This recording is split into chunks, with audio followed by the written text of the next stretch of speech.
सुप्रभातम्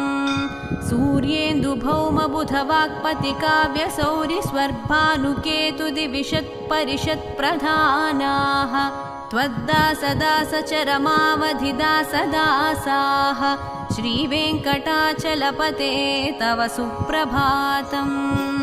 त्वत्पादधूलिभरितस्फुरितोत्तमाङ्गाः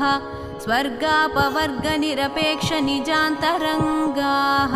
कल्पागमाकलनयाकुलतां लभन्ते श्रीवेङ्कटाचलपते तव सुप्रभातम् त्वद्गोपुराग्रशिखराणि निरीक्षमाणाः स्वर्गापवर्गपदवीं परमां श्रयन्तः मत्या मनुष्यभुवने मतिमाश्रयन्ते श्रीवेङ्कटाचलपते तव सुप्रभातम् श्रीभूमिनायकदयादिगुणामृताब्धे देवाधिदेव जगदेकशरण्यमूर्ते श्रीमन्ननन्तगरुडादिभिरर्चिताङ्घ्रे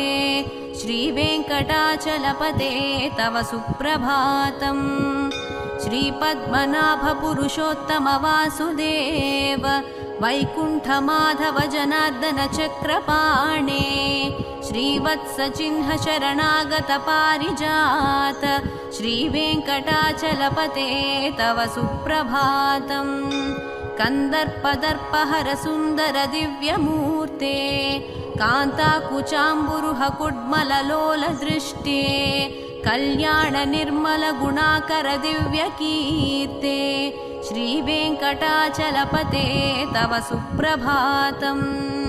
मीनाकृते कमठकोल नृसिंहवर्णिं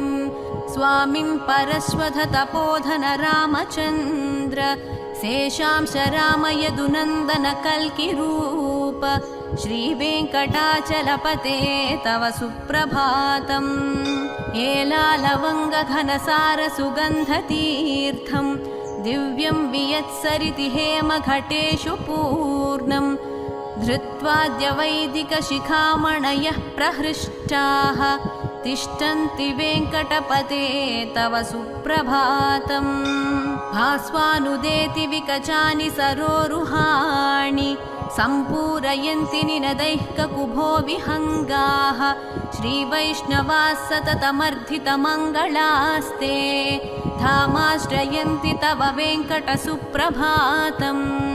ब्रह्मादयः सुरवराः समहर्षयस्ते सन्तः सनन्दनमुखास्त्वधयोगिवर्याः धामान्तिके तव हि मङ्गलवस्तुहस्ताः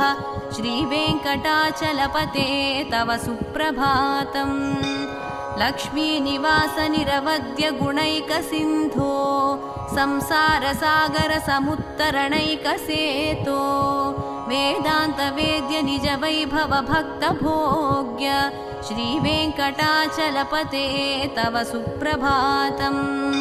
लक्ष्मीनिवास निरवद्य गुणैकसिन्धो संसारसागरसमुत्तरणैकसेतो वेदान्तवेद्य निजवैभव भक्तभोग्य श्रीवेङ्कटाचलपते तव सुप्रभातम् इत्थं वृषाचलपतेरिह सुप्रभातम् ये मानवाः प्रतिदिनं पठितुं प्रवृत्ताः तेषां प्रभातसमये स्मृतिरङ्गभाजां प्रज्ञापरार्थसुलभां परमां प्रसूते इत्थं वृषाचलपतेरिह सुप्रभातम् ये मानवाः प्रतिदिनं पठितुं प्रवृत्ताः तेषां प्रभातसमये स्मृतिरङ्गभाजां प्रज्ञां परार्थसुलभां परमां प्रसूते कमलाकुचूचुककुङ्कुमतो नियतारुणितातुलनीलतनो कमलायतलोचनलोकपते विजयी भव वेङ्कटशैलपते कमलाकुचूचुककुङ्कुमतो नियतारुणितातुलनीलतनो